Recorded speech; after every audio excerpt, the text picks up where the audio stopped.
지금부터 사랑과 기도로 만들어가는 생명 있는 방송 CHB 크리스찬 헤럴드 방송을 시작합니다.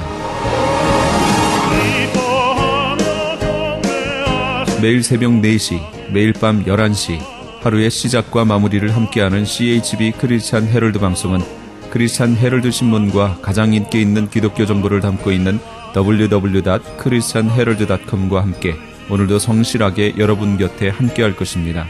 하나님께서 선물로 주시는 오늘 하루를 CHB 크리스찬 헤럴드 방송과 함께 소망으로 열면서 오늘도 하나님을 섬기며 영혼을 사랑하는 복된 하루가 되시기를 바랍니다.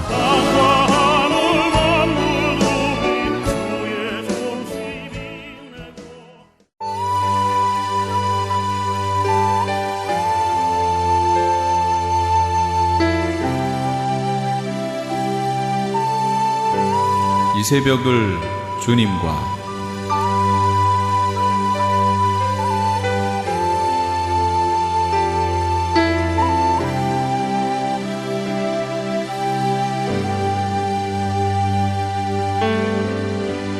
AM 1650을 통해 남가주 전역에서, AM 1540을 통해 하와이에서, 그리고 인터넷을 통해 전 세계에서 듣고 계시는 이 새벽을 주님과 애청자 여러분, 밤새 평안하셨습니까? 이 새벽을 주님과의 정영철 인사드립니다.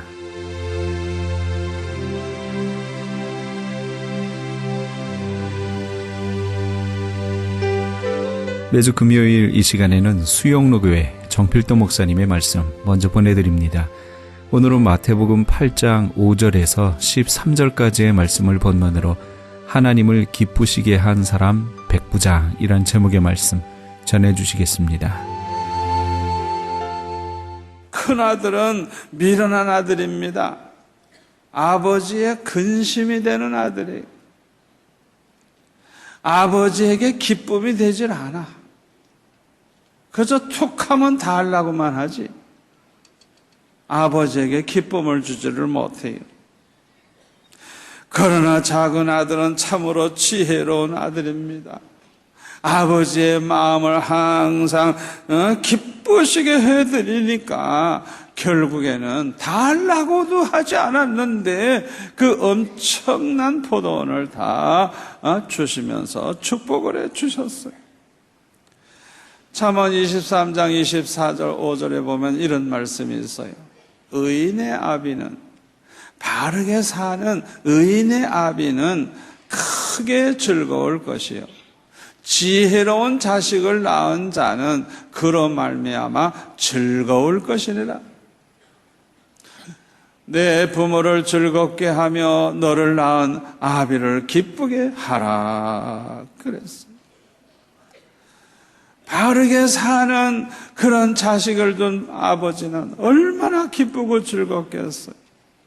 지혜로운 자식을 둔 그 부모는 얼마나 기쁘고 즐겁겠어요.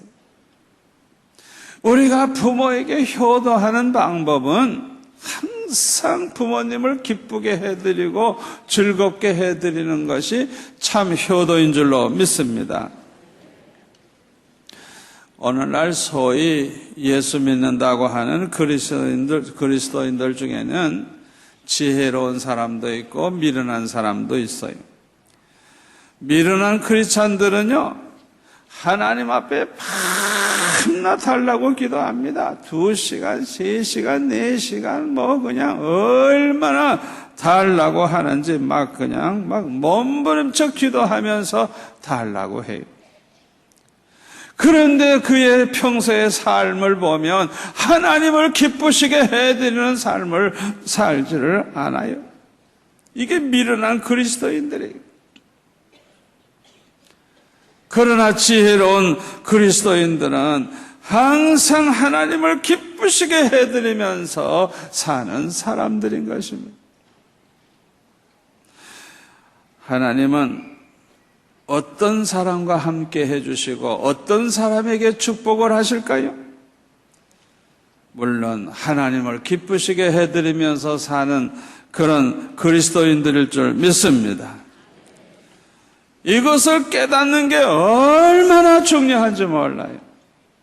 그러나 오늘날 평생 이것을 깨닫지 못하고 사는 사람들이 너무 많아요. 집사가 됐어도, 장로가 됐어도, 권사가 됐어도 수십 년 교회 생활하고 수십 년 예수 믿으면서도 이걸 깨닫지 못하고 사는 사람들이 얼마나 많은지 몰라요. 여러분, 우리가 하나님을 얼마나 다 알라고 하는 것보다 하나님을 기쁘시게 해드리기만 하면 그 하나님께서는 하나님을 기쁘시게 하는 자에게 생각만 해도 주시고 말만 해도 주시고 우리의 있어야 할 것을 아시는 그 아버지 하나님께서 다 주실 줄로 믿습니다. 이걸 깨닫지를 못해가지고 하나님을 기쁘시게 해드릴 생각은 하지 아니하고 밤낮 다 하려고만 하는 그런 어리석은 사람들이 얼마나 많은지 몰라요. 아무쪼록 저와 여러분은 지혜로운 성도가 되시기를 바랍니다. 히브리서 11장에 보면 창세 이후로 하나님을 기쁘시게 해드리면서 산 사람들을 소개하고 있어요. 이들은 모두가 다 하나님을 기쁘시게 해드리는 믿음을 가진 사람들이었습니다. 히브리서 11장 5절에 보면 믿음으로 에녹은 죽음을 보지 아니하고 옮겨졌으니 하나님이 그를 옮기심으로 다시 보이지 아니하였느니라. 그는 옮겨지기 전에 하나님을 기쁘시게 하는 자라 하는 증거를 받았느니라. 그랬어요. 창세기 5장 21절에 보면요, 이 에녹은요 300년 동안 하나님과 동행하면서 살았다는 거예요. 그래서 하나님과 동행하면서 살았는데 평소에 하나님을 기쁘시게 하는 자라 하는 증거를 받았다는 거예요. 이 에녹이 그렇게 살아가지고 받은 복이 뭐냐? 죽음을 보지 아니하고 산채로 하나님 나라에 올라가는 그런 축복을 받았다 그랬어요. 히브리서 기자는 이 에녹의 이야기를 하면서 6절에 보면 이렇게 말씀하고 있어요. 우리 다 같이 읽을까요? 믿음이 없이는 하나님을 기쁘시게 못하나니 하나님께 나아가는 자는 반드시 그가 계신 것과 또한 그가 자기를 찾는 자들에게 상 주시는 이심을 믿어야 할지니라. 그래서 믿음이 없이는 하나님을 기쁘시게 할 수 없다. 아주 분명하게 이렇게 말씀하고 있습니다.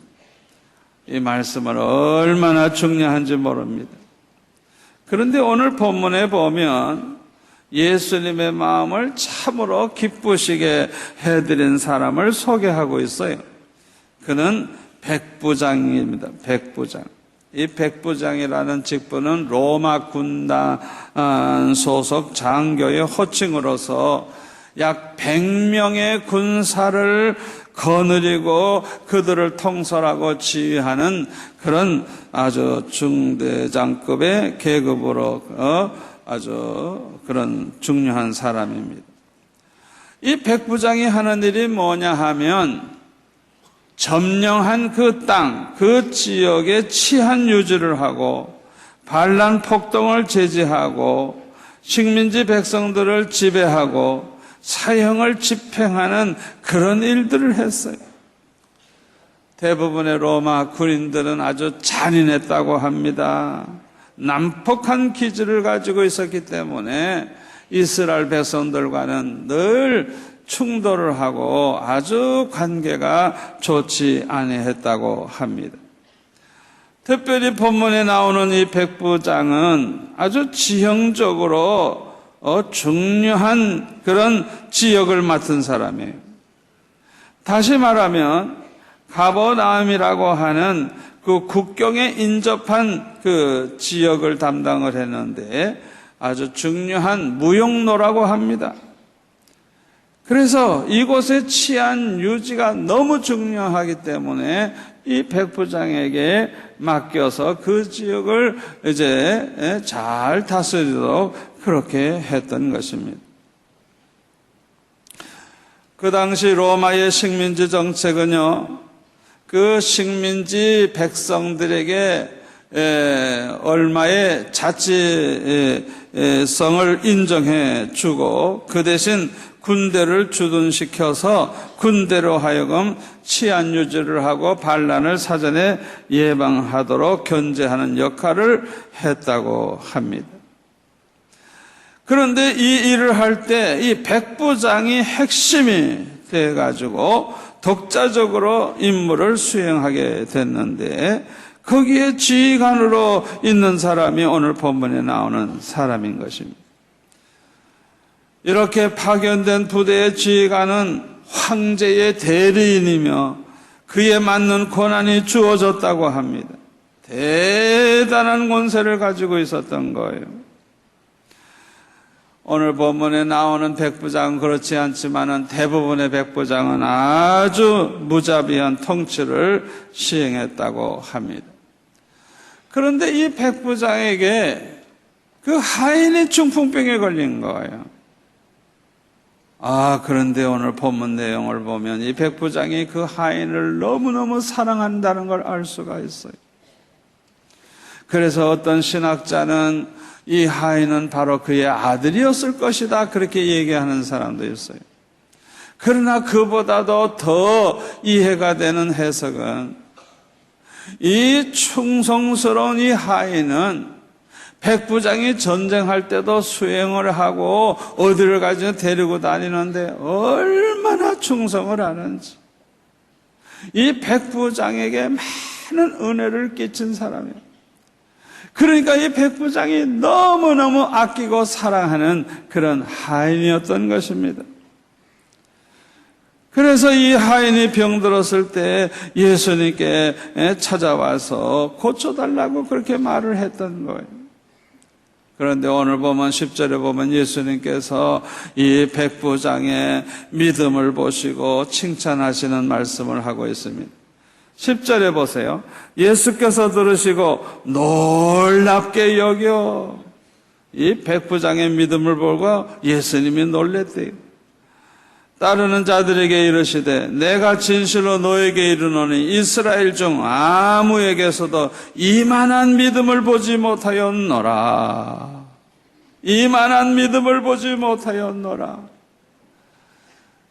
예수님이 만난 사람 가운데 제일 믿음이 좋은 사람이라는 뜻이에요. 예수님께서 아주 극찬을 하고 계시는 거예요. 이것을 보면 예수님이 그의 믿음을 보시고 얼마나 기뻐하셨다는 것을 알 수가 있습니다. 그러면 왜 이 백부장의 믿음을 보시고 예수님께서 그렇게 기뻐하셨을까요? 첫째로 믿음은 순종으로 나타나게 되어 있습니다.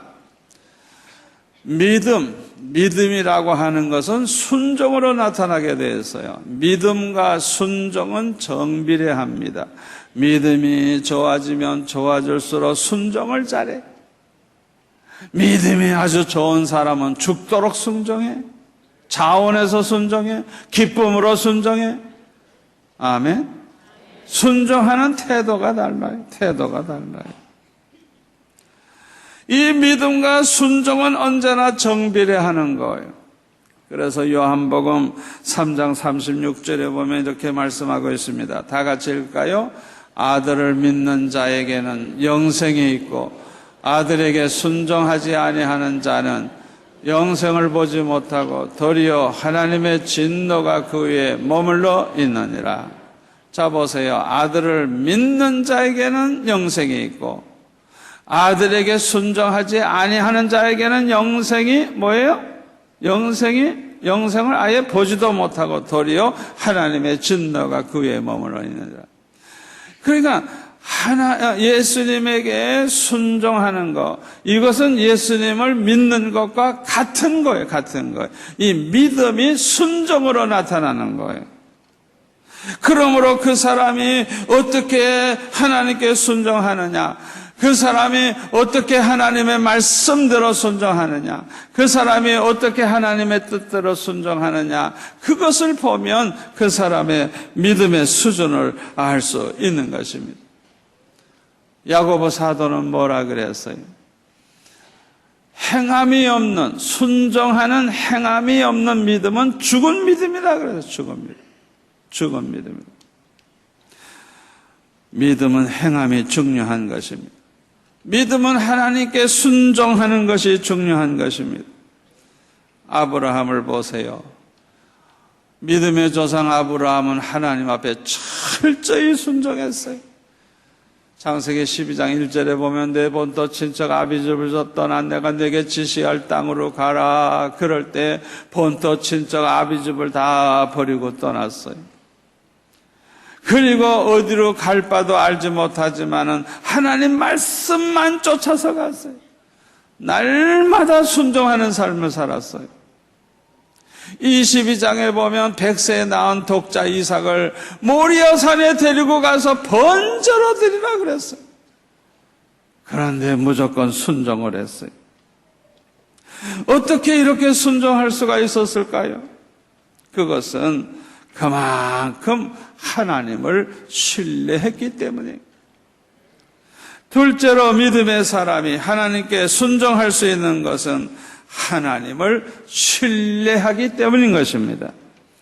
로마서 4장 17절 이하에 보면은 기록된 바 내가 너를 많은 민족의 조상으로 세웠다 하신 것 같으니 그가 믿은 바 하나님은 아브라함이 믿은 하나님은 어떤 하나님이냐 죽은 자를 살리시며 없는 것을 있는 것으로 부르시는 이시니라. 다시 말하면 전지전능하신 하나님이시라는 뜻이죠. 아브라함이 바랄 수 없는 중에 바라고 믿었으니 이는 네 후손이 같으리라 하신 말씀대로 많은 민족의 조상이 되게 하려 하심이라. 그가 100세나 되어 자기 몸이 죽은 것 같고 사라의 태가 죽은 것 같음을 알고도 믿음이 약해지지 아니하고 믿음이 없어 하나님의 약속을 의심하지 않고 믿음으로 견고하셔서 하나님께 영광을 돌리며 약속하신 그것을 또한 능히 이루실 줄을 확신하였으니 그러므로 그것이 그에게 의로 여겨졌느니라. 그래서 아브라함은 하나님의 전지전능하심과 신실함을 믿는 사람입니다. 반드시 약속을 지키신다는 걸 믿었다는 거예요. 아멘?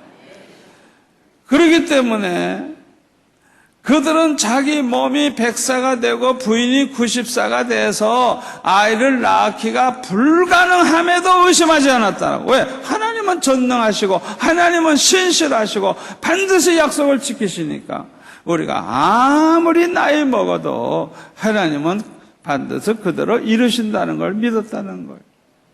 그리고 그 아들을 또 바치라고 할 때는 그 아들 이삭을 통해서 큰 민족을 이루고 그 이삭의 자손에서 메시아가 오리라 그랬잖아요. 그러니까 하나님이 바치라는 대로 바치면 히브리서 11장 19절에 보면 이렇게 말씀을 했어요.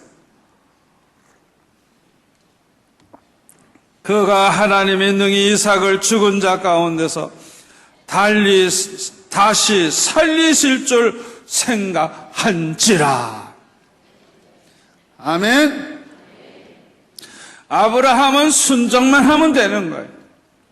하나님은 신실하신 분이고 전지전능하시니까 그 아들을 다시 살려서라도 하나님의 약속은 반드시 이루어진다. 그런 믿음을 가졌다는 거예요. 아브라함이 이렇게 하나님을 신뢰하고 순종할 수 있었던 것은 그만큼 하나님을 사랑하고 경외했기 때문이고 하나님의 전지전능하심과 하나님의 신실하심을 믿었기 때문인 것입니다. 여러분은 하나님을 얼마나 신뢰하십니까? 여러분은 하나님을 신뢰하십니까? 제가 82년도에 우리 수영로교회에서 개척한 지 7년 되니까 장로님들이 안식년을 지키라고 하면서 1년치 사례비를 한꺼번에 주셨어요. 그리고 매달 사례비를 보내주셨어요. 200%의 사례비를 받았어요.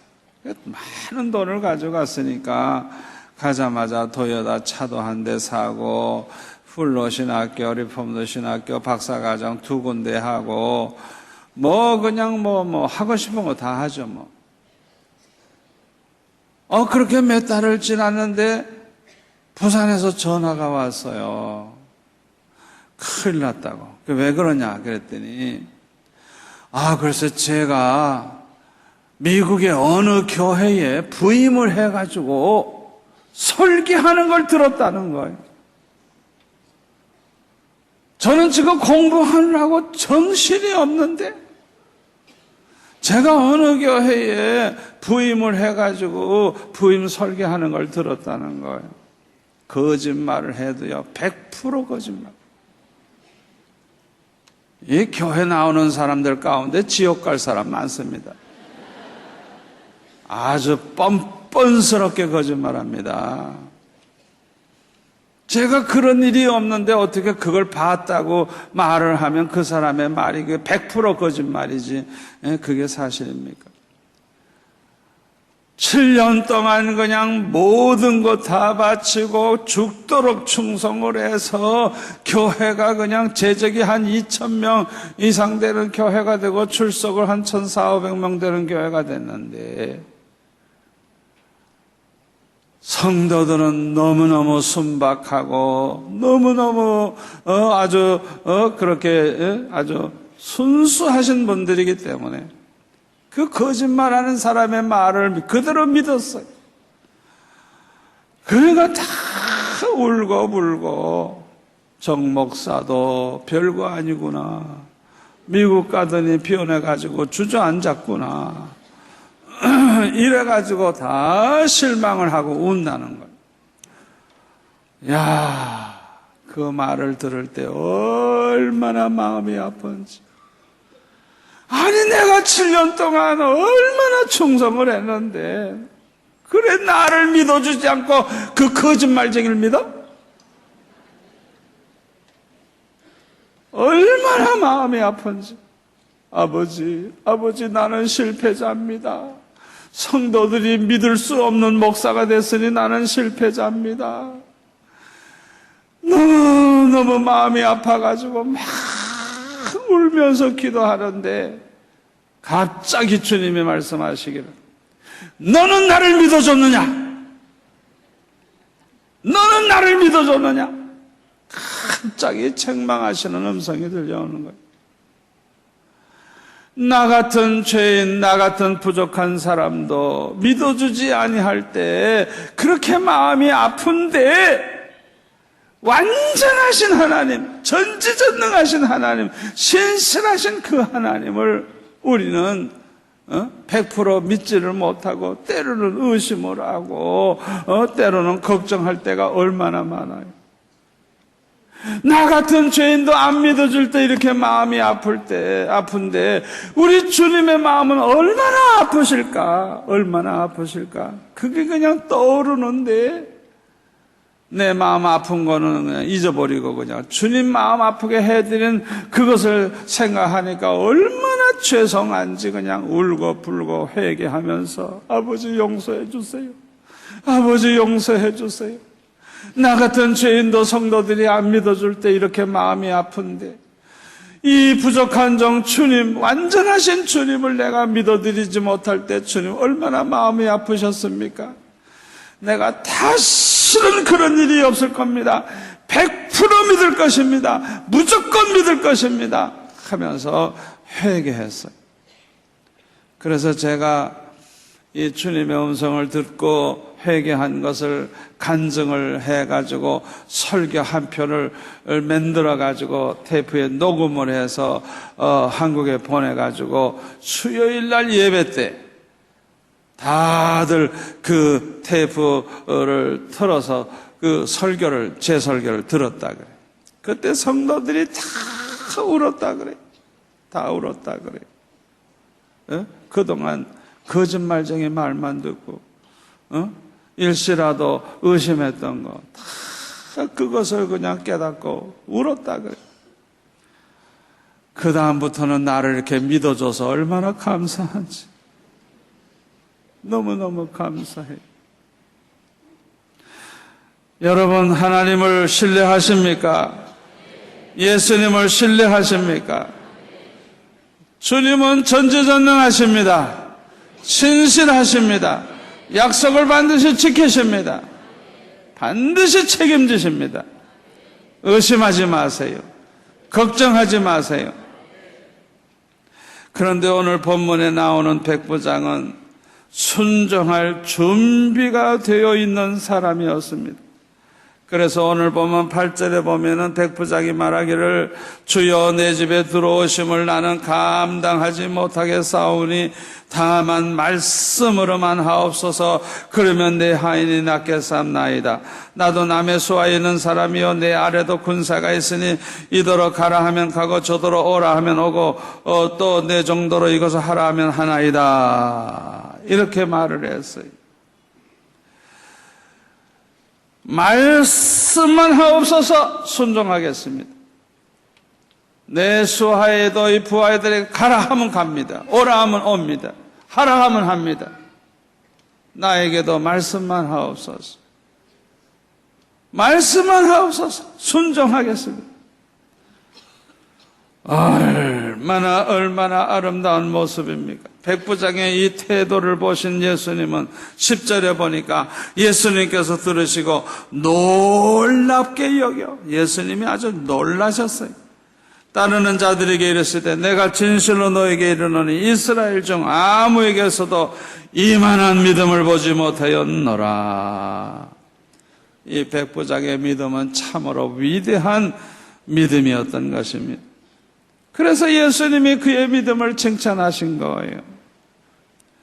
사랑하는 성도 여러분, 우리가 순종하는 믿음을 가지면 하나님을 기쁘시게 할 뿐만 아니라 순종하는 자에게 약속한 모든 복을 받을 줄 믿으시기 바랍니다. 한 걸음 더 나아가서 이 백부장처럼 그냥 기쁨으로 순종할 준비를 하고 말씀을 하옵소서, 말씀을 하옵소서 순종하겠습니다. 이런 태도로 한번 살아보세요. 우리 주님의 마음 감동받으실 줄 믿습니다.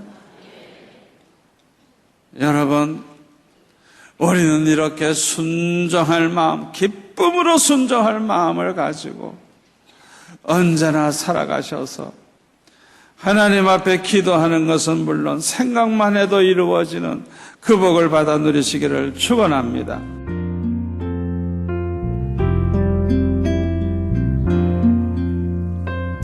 지금까지 수영로교회 정필도 목사님께서 하나님을 기쁘시게 한 사람 백부장이란 제목의 말씀 전해주셨습니다. 수영로교회에 대해서 좀 더 자세히 알기 원하시는 분은 홈페이지 www.suyongro.org로 들어가시면 도움받으실 수 있습니다.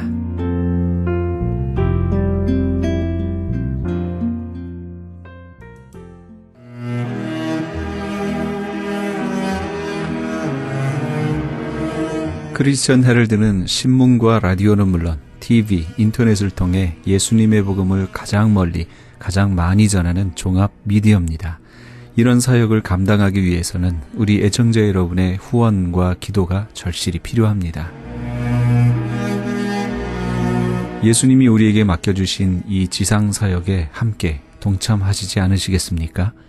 내가 너희에게 분부한 모든 것을 가르쳐 지키게 하라 말씀하신 우리 예수님의 지상 명령에 함께 동참하시기 원하시는 분은 전화 213-353-0777 213지역 353-0777번으로 전화 주시면 자세히 안내해 드리겠습니다.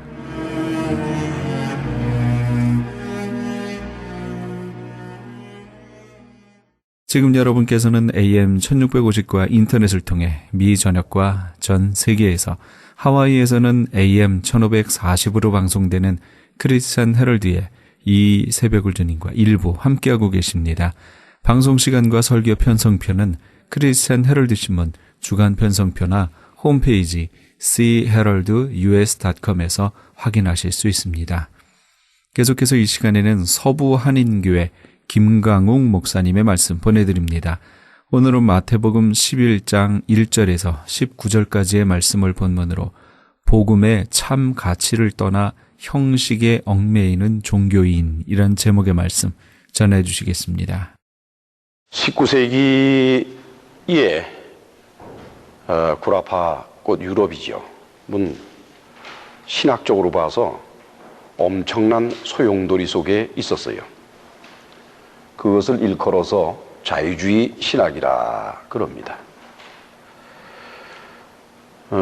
마틴 루터와 존 칼빈 이런 사람들이 역할을 해서 로만 캐톨릭 천주교로부터 분리돼서 나온 개신교는 처음 17세기에는 정통주의라 해서 꽤 말씀에 따라서 걸어가는 것처럼 보였습니다. 그런데 그들은 그 정통주의 안에서 다시 형식에 얽매이기 시작을 했습니다.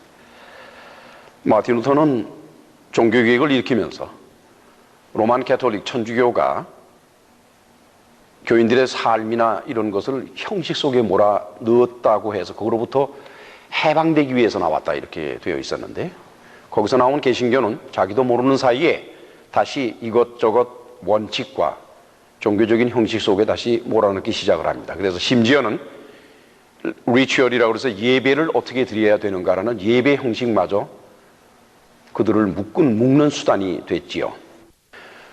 그러다가 이 정통주의는 점점 형식으로 흐르고 메말라지기 때문에 사랑을 실천하기보다는 오히려 교회라는 단체가 아주 경직되고, 그래서 사람들을 정죄하는데 아주 익숙해져 버리고 말았어요. 그런 모습들을 보면서 생각 있는 신학자들은 거기서 나오기 시작을 합니다. 과연 우리가 예수 그리스도를 믿는다는 것이 무엇이냐?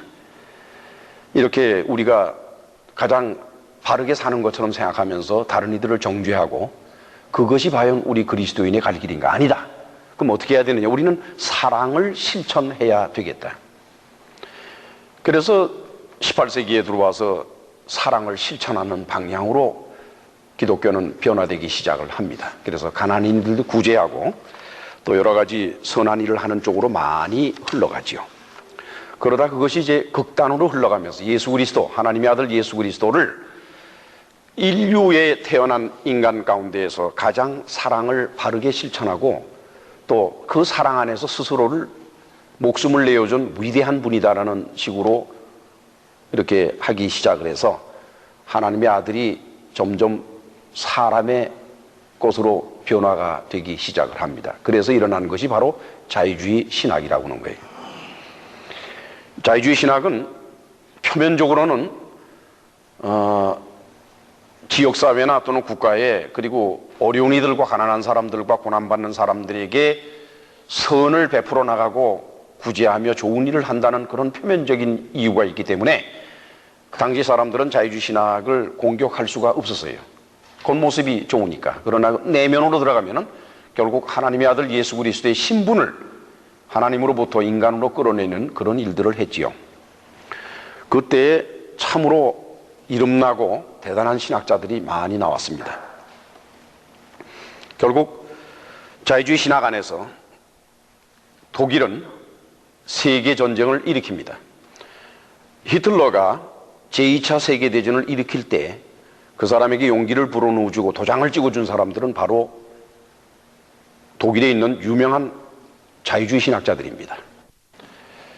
그때 처음에는 젊었을 때는 자유주의 신학자로서 일을 하다가 훗날 그 모습을 바라보면서 자유주의 신학에 무언가 문제가 있다라고 생각해서 거기를 떠나며 그러면 나는 어디로 갈 것인가 방황하면서 고민을 많이 하던 한 사람이 있었어요.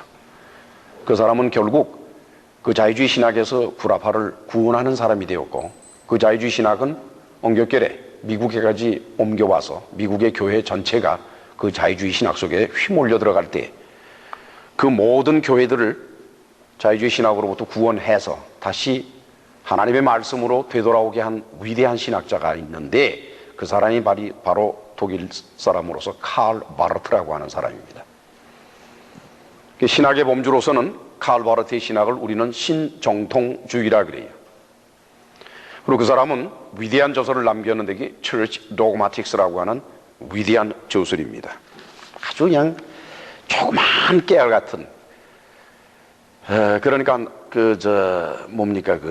글자 크기로 봐서는 한 9번이나 10번 정도 되는 아주 조그만 글씨로 깨알같이 가득가득 써서 이렇게 두꺼운 책이 10권이나 되는 아주 대단한 역작이지요. 미국의 전체적인 신학교들, 그리고 한국에 있는 신학교들 거의 대부분이 바로 이 칼 바르트의 영향 아래 있는 것입니다. 신정통주의 영향 아래에서 오늘날의 교회는 있고 오늘날의 신학은 존재하고 있는 것입니다. 물론 저는 그 칼 바르트의 신학에 대해서는 100% 동의하는 사람은 아닙니다.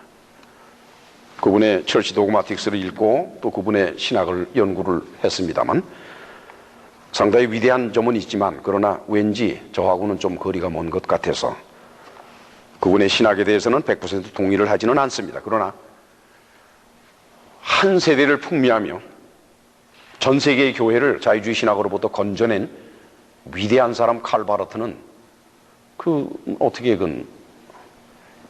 그 사람에 대해서는 그렇게 나쁘게 말을 하거나 또는 값을 깎아서 말할 수는 없지요. 이제 한국에서도 그분의 저수를 이제 번역을 해서 책으로 만들기로 해서 이제 번역 작업이 끝나서 어떤 책이 나왔어요. 물론 이제 Church Dogmatics는 번역을 못 합니다. 그건 워낙 방대한 양이기 때문에 그건 번역을 못 하죠.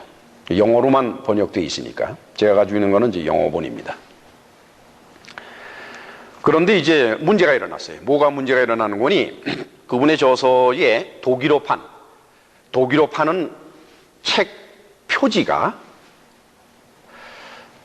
칼 바르트가 그분이 서재에 앉아 있는 모습인데 무슨 모습이었는 거니? 파이프 담배를 피면서 서재에 앉아 있는 모습을 이렇게 사진으로 찍어서 그게 그 독일어판 그 책의 표지예요. 그래서 한국의 신학자들이 문제가 일어났어요. 아니, 이거 덕이 안 된다, 이게. 교회 덕이 안 되니까.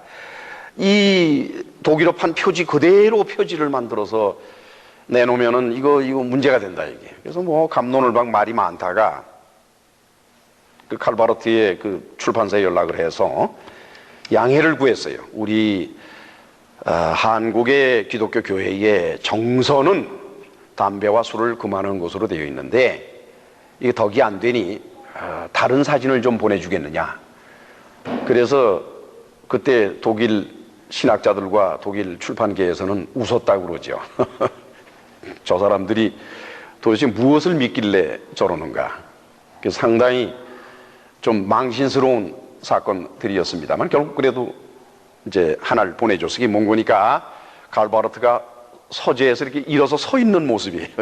이렇게 일어서 서 있는 모습을 찍은 사진을 보내줬기 때문에 그걸 이제 표지에 담아서 한국어판을 만들었다는 뒷말입니다. 교인들은 목사님이 전하는 설교가 성경 안에서 태어난 것인가에 대해서는 별로 관심들이 없어요. 많은 기독교 교회에서 신앙 생활을 하고 예배를 드리고 종교 생활을 하는 상당히 많은 교인들은 목사님이 전하는 설교가 성경 안에서 또 성경 밖으로 나가지 않고 성경 안에서만 메시지를 만들어내고 또 하나님의 말씀을 전하느냐는 점에 대해서는 관심이 별로 없습니다. 그것보다는 오히려 그 목사님의 모습에 대해서 관심이 많아요. 차림새, 가운을 입었느냐 안 입었느냐, 가운을 입었으면 어떤 가운을 입었느냐, 또 양복을 입었느냐 안 입었느냐, 티셔츠 바람에 나왔느냐, 바지는 뭘 입었느냐, 이런 구두는 신었느냐, 운동화를 신었느냐, 이런 쪽에 관심이 많죠. 그 다음에 차림새도 그 머리를 빗질을 좀 했느냐, 아니면 그냥 두루누웠다가 일어난 식으로 뒤에 이런 주먹만한 머리 이렇게 무대기를 그냥 놔두고 나왔느냐, 어쩌네요. 아주 이런데 관심이 참으로 많습니다. 그 다음에는 이제 목사님의 음성과 제스처. 그 음성이 어떠냐 말이에요. 쇠소리냐, 꾀꼬리 소리냐, 아니면 뭐 퉁탕거리는 소리냐, 제스처는 어떠냐, 뭐 이런 데 관심이 많지요. 그 다음에는 이제 강대상을 중심으로 한 이 무대의 상태에 대해서 아주 관심이 많습니다. 그래서 한국의 그 큰 대형 교회들은 강대상이 대단히 화려해요. 그 다음에는 이제 설교를 돕는 보조기기, 뭐 스크린을 설치해서 요즘에 이제 컴퓨터로 이렇게 펑펑 튀겨서 뭐 한다고 그러죠. 굉장한가 봐요. 그런가 하면은 이제 설교 도중에 음악이 나오고 막 이러죠. 조명이 막 흔들리고. 이런 것들이, 교인들의 감정을 움직이면서 그래서 목사님이 하시는 설교가 그거에 따라서 이리 갔다 저리 갔다 이렇게 되지요. 그것은 옳은 것이 아닙니다. 오늘의 본문에서 하나님의 아들 예수 그리스도께서는 그러한 것, 내용보다도 겉모습이나 형식에 치우쳐져 있는 유대인들을 나무라시는 말씀이 오늘 본문의 말씀이옵시다. 따라서 이 오늘의 본문의 말씀은 목사님들의 입을 통해서 전해지는 그 설교의 참 가치보다 오히려 교회의 모습, 교회의 구성체의 모습, 뭐 이런 여러 가지 부수적인 것에 관심이 많고 그것 가지고서 교회 자체를 평가하며 목사를 평가하려고 드는 오늘날 기독교 교회의 수없이 많은 교인들에게 하나님의 아들이 나무라시는 책망의 말씀이 바로 오늘의 본문의 말씀이 오시다. 따라서 여러분들도 거기에서 벗어나기는 어렵습니다. 자, 우리 이제 다 같이 11장, 마태복음 11장 오늘 본문 1절을 같이 봉독하실까요?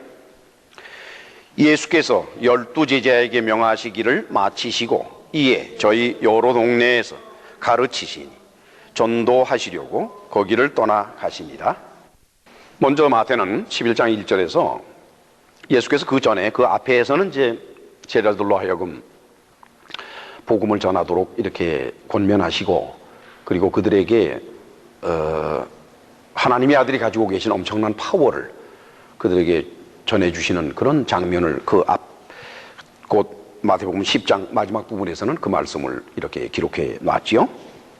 근데 그러고 나선 이내 예수님 자신도 그러니까 제자들에게만 전도를 하라고 명하고 당신 자신은 가만히 있는 것이 아니라 오히려 예수님 자신이 더 솔선수범해서 전도하시는 모습을 이렇게 기록해 놨는데 흥미로운 것은 전도라는 게 무엇이냐 하는 것을 기록해 놓은 것입니다. 뭐라고 그러는 거니? 이에 저희 여러 동네에서 가르치시며 전도하시려고, 우리말로 가르치시며 전도하신다 이렇게 되어 있죠. 우리말로 가르치신다라고 번역된 헬라어는 디다스코 하는 단어예요. 디다스코. 이건 가르치는 거예요. 선생님이 제자를, 학생들을 가르치는 게 디다스코예요. 그 다음에 우리말로 전도한다라고 번역이 된 헬라어 단어는 케루소라고 하는 단어입니다. 케루소.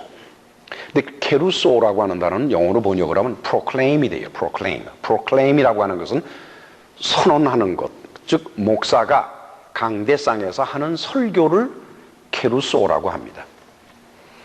마태는 예수께서 전도하실 때 사용하신 방법이 두 가지라는 거예요. 하나는 학생을 가르치듯이 한 사람씩 두 사람씩 또는 10사람씩 이렇게 데리고 앉아서 가르치시는 것. 이게 하나가 있고 또 하나는 여러 사람을 모아놓고 선포하는 거예요. 케루소 하는 거. 선포하는 것. 즉 설교한다는 것. 두 가지 방법으로 하신다는 거죠. 오늘날 똑같아요. 교회에서 목사님이 신자들을 이렇게 그룹을 만들어서 성경 지도를 하고 가르치는 것은 전도가 아니야. 그것도 전도입니다. 그게 디다스코죠. 한편 이제 이렇게 교회 안에서 목사님들이 그 설교를 하는 거, 강대상에서 그것도 마찬가지로 케루소이기 때문에 그것도 역시 전도의 수단의 하나라고 하는 것입니다. 그건 뭘 의미하는 거니까? 목사님들이 강대상에서, 교회 강대상에서 하는 설교는 인생살이에 관한 이야기가 아니고 또 재미난 이야기를 전하는 것도 아니고 또는 관심 있는 부분에 대한 이야기도 아닙니다. 바로 하나님의 아들 예수 그리스도의 이야기, 그것이 바로 전해지는 것이 바로 설교라고 하는 거지요. 자, 이제 다 같이 2절에서 6절 우리 같이 읽읍시다. 요한이 옥에서 그리스도의 하신 일을 듣고 제자들을 보내어 예수께 여짜오되 오실 그이가 당신이 오니이까 우리가 다른 일을 기다리오리이까. 예수께서 대답하여 가라사대 너희가 가서 듣고 보는 것을 요한에게 고하되 소경이 보며 안전뱅이가 걸으며 문둥이가 깨끗함을 받으며 귀머거리가 들으며 죽은 자가 살아나며 가난한 자에게 복음이 전파된다 하라. 누구든지 나를 인하여 실족하지 아니하는 자는 복이 있도다 하시니라. 아멘. 세례자 요한은 감옥에 갇혔죠. 그리고 이제 죽습니다, 이 사람은. 그런데 이제 그 감옥에 갇혀 있는 동안에 제자들이 수시로 왔다 갔다 하니까 그 제자들의 입을 통해서 당시 그 활약하시는 예수님의 그 일을 많이 들어요. 그 세례자 요한은 참 궁금한 거예요. 물론 요한복음에는 그 세례자 요한이 예수님에게 세례를 주실 때 세상 죄를 지고 가는 하나님의 어린 양이라고 분명히 말했다라고 기록이 되어 있어요. 아니 그 요단강에서 이 예수님에게 세례를 주실 때 하나님의 저 사람은 하나님의 아들이고 세상 죄를 지고 가는 하나님의 어린 양이라고 스스로 고백한 그 세례자 요한이 도대체 어쩐 일로 감옥에 들어가 앉아서는 긴가민가 해서 저 사람이 정말 우리가 기다리는 메시아인가 아니면 우리가 또 다른 메시아를 기다려야 되나 라는 생각을 왜 했을까? 여러분 말이죠, 세례자 요한이 예수님에게 세례를 베풀 때 일어난 현상은 하나님께서 초자연적으로 하신 현상입니다. 그러니까 그때 당시에 세례자 요한은 어떤 understanding, 이해가 되고 깨달음을 가져서 깨달음을 얻어서 예수님을 바라보면서 세상 죄를 지고 가는 하나님의 어린 양으로 말하는 것이 아니라 그 순간에 하나님의 역사를 바라보면서 자기가 그런 생각을 하는 거예요. 이건 어떤 경우나 마찬가지. 우리가 무슨 뭐 큰 부흥회를 한다든가 아니면은 신유 집회나 이런 초자연적인 어떤 집회를 하는 과정에서 굉장한 현상을 보거나 또는 어떻게 저럴 수 있을까 하는 그 놀라운 그 기적이 일어나는 현상을 바라보게 되면은 사람들은 자기가 믿음을 가진 것처럼 생각을 합니다. 근데 얼마 되지 않아서 환경이 바뀌거나 여건이 바뀌어버리면은 내가 언제 그런 믿음을 가졌었는가 싶게 변해버리고 말아요. 즉 믿음이라는 것은 understanding, 깨달음이 따르질 않으면은 그 믿음은 온전한 것이 못 된다고 하는 거죠. 세례자 요한도 바로 그런 케이스에 속한 것으로 보는 겁니다. 오실 그이가 당신이니까.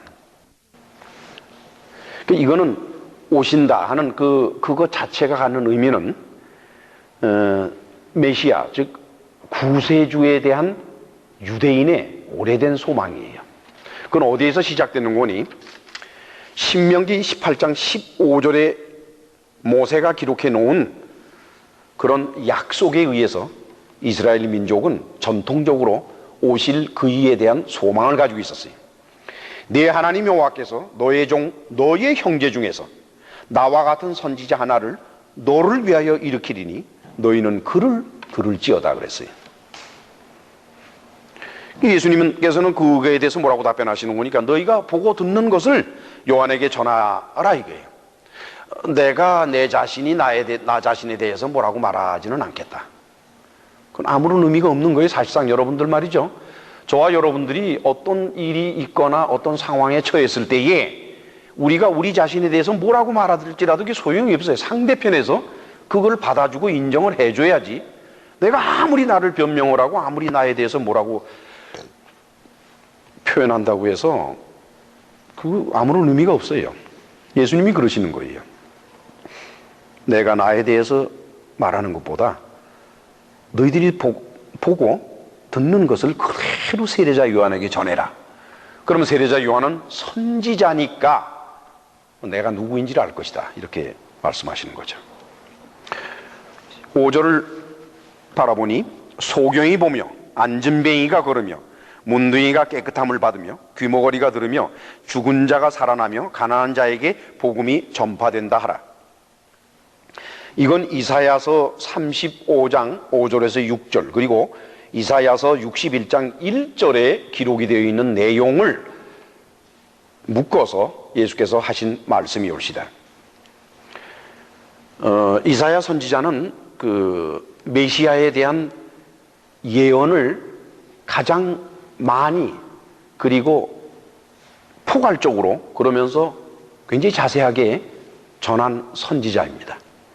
이사야 선지자는 대단한 사람이지요.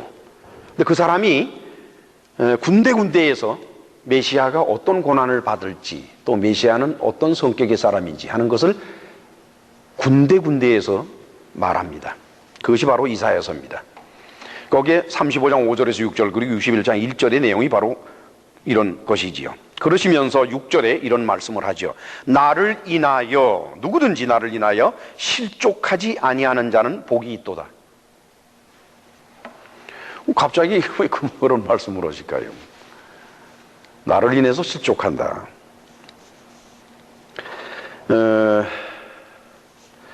이게 실족한다라고 우리 발음 번역되는 게 헬라어가 스칸달리조라고 하는 단어인데 스칸달리조는 이 넘어지는 턱 걸려서 넘어지는 것도 되지만 또 하나는 오펜스가 돼요. 오펜스 하는 거.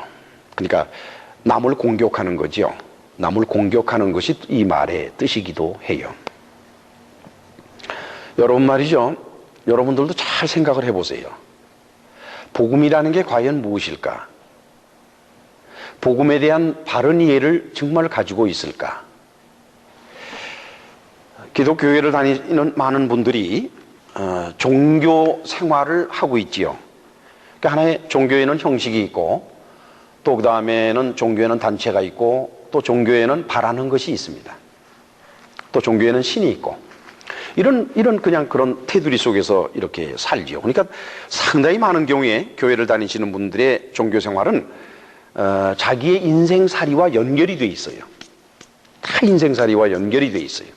내가 하나님에게서 은혜를 받아서 내가 이런 걸 좀 해야지. 또 이런 것이 없었으면 좋겠다. 이 문제가 해결됐으면 좋겠다. 뭐 이런 식으로 해서 자기의 인생살이에 종교가 섞여져 있는 것이 바로 우리 기독교 교회를 다니는 많은 교인들의 종교적인 삶입니다.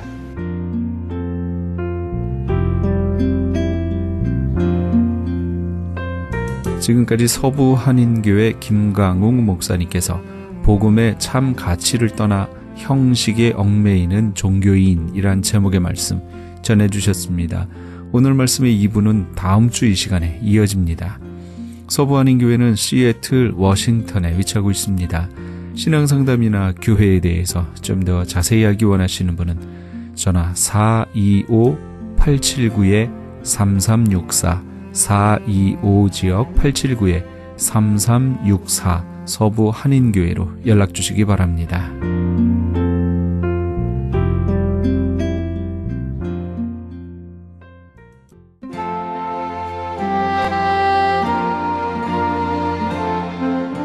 안녕하세요. 완도에서 온 김정두 목사입니다. 섬마을 무이탁 독거 어르신 섬김을 위한 사랑의 미역 나누기 운동에 적극 참여 바랍니다. 참여를 원하시는 분들은 714-501-2737 714-501-2737로 연락 바랍니다. 기적의 영양제 M3를 아십니까? 무슨 병에 걸렸던지 큰 효과를 준다는 그 신비한 기적의 영양제. 혈액에 영양을 공급하여 힘이 생기니까 피곤하지 않고 이제는 지팡이 없이 걸을 수 있다고 많은 분들이 간증을 합니다. 혈액 해독, 기력 회복, 뼈 골수 영양 공급, 심장, 뇌, 혈전 용해. 유태인 회사가 제조한 특수 영양제. M3, 혈액순환을 잘 되게 하는 최고급 영양제. M3, 크던 작던 아픈 곳이 있다면 M3. 213-435-9600, 213-435-9600번입니다. 정직한 마음으로 권해드립니다.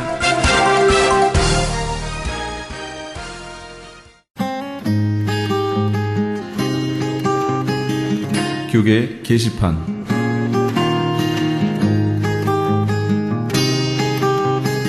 남가주 기독교 교회 협의회에서 제5차 2013 사랑의 쌀 나누기 행사를 합니다. 연말연시를 맞아 소외되고 외로운 이웃들에게 사랑의 마음으로 정성을 담은 쌀을 한 포씩 나누면서 그리스도의 사랑을 실천하고 주님의 사랑을 나누기 위해 실시하는 사랑의 쌀 나누기 행사는 교계단체는 물론 LA 한인회, LA 상공회의소, 민주평통 LA, 한국문화유산재단, LA 한인간호사협회, LA 한인영화인협회 등 각종 한인단체와 기관들 모두 36개의 단체가 참여합니다. 본 행사는 12월 31일까지 사랑의 쌀 모금을 실시하며 모금된 기금으로 구입한 쌀은 12월 21일부터 12월 28일 오전 10시에서 오후 2시까지 LA 총영사관과 지정된 교회에서 배부하게 됩니다. 현재 후원금 접수는 남가주 교회협의회에서 하고 있으며 좀 더 자세한 문의는 전화 323-735-3000번 323지역 735-3000번으로 문의하시기 바랍니다. 그레이스 미션 대학교에서 2014년도 봄학기 신입생을 모집합니다.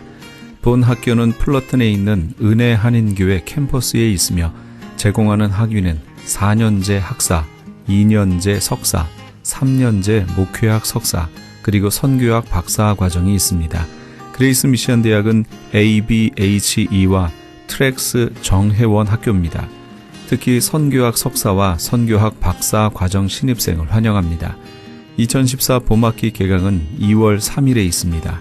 그레이스 미션 대학교를 소개하는 오픈하우스가 11월 26일 화요일 오후 7시에 은혜 한인교회 본당에서 있습니다.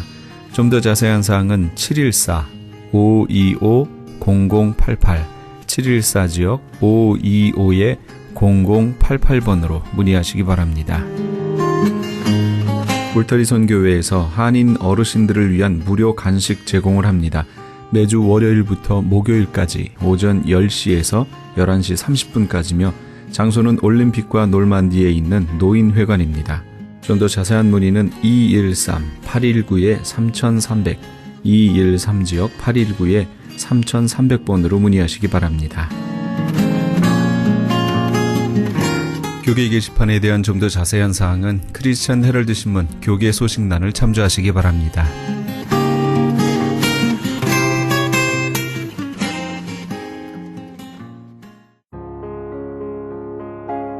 이 땅에 평화 있게 하소서 함께 하시면서 이 새벽을 주님과 1부 여기서 마칩니다. 잠시 15분 후에 2부에서 돌아오겠습니다.